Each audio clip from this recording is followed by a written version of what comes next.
Good afternoon. Welcome to the Midday Mull for Wednesday, the 25th of January. With Robert Murray McShane, we continue reading through Genesis, the story of Abraham and now Isaac. And chapter 26 begins with, there was a famine in the land, besides the earlier famines in Abraham's time, and Isaac went to Abimelech, king of the Philistines, to Gerar. And as I read that, I thought, we sometimes think that if we are faithful to God, we will be exempt from what's happening in the world.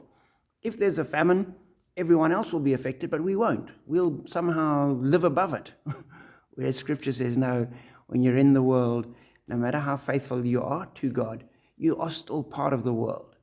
And somebody like Isaac was caught up in the famine and made plans and went to live near the Philistines in the city of Gerar, probably because there was food and water there. And then we continue reading, and God promises to bless him and says, don't go down to Egypt, stay where you are, and I will be with you, and I will bless you.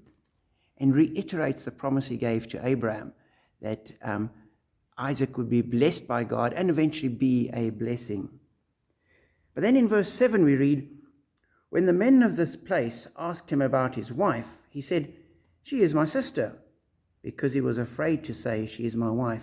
He thought, the men of this place might kill me on account of Rebekah, because she's beautiful.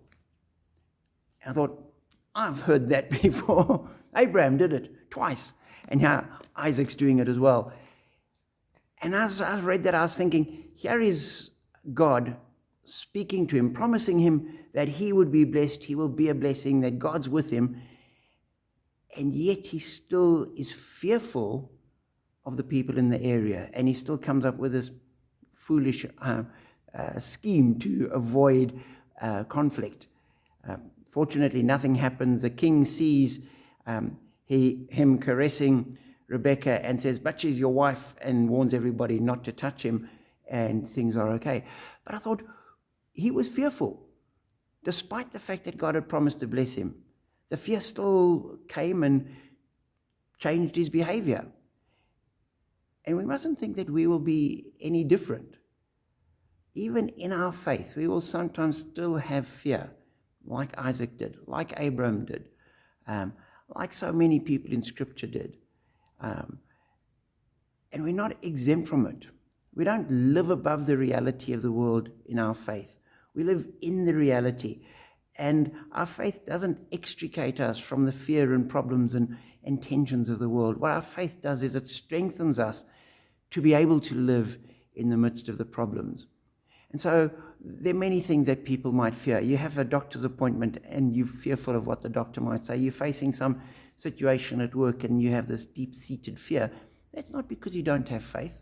That's because you're human and God knows and understands. And if somebody challenges and says, oh, as a Christian, you shouldn't have that fear. You say, well, yeah, that might be true, but I'm a bit like Abraham and Isaac and most other people. So be encouraged to stand in your faith despite the world, and to stand in your faith and continuing following God even after you may have got things wrong, just as Isaac did, just as Abraham did. Be encouraged to keep walking with God, because he's gracious, compassionate, forgiving, and always with us. Be blessed.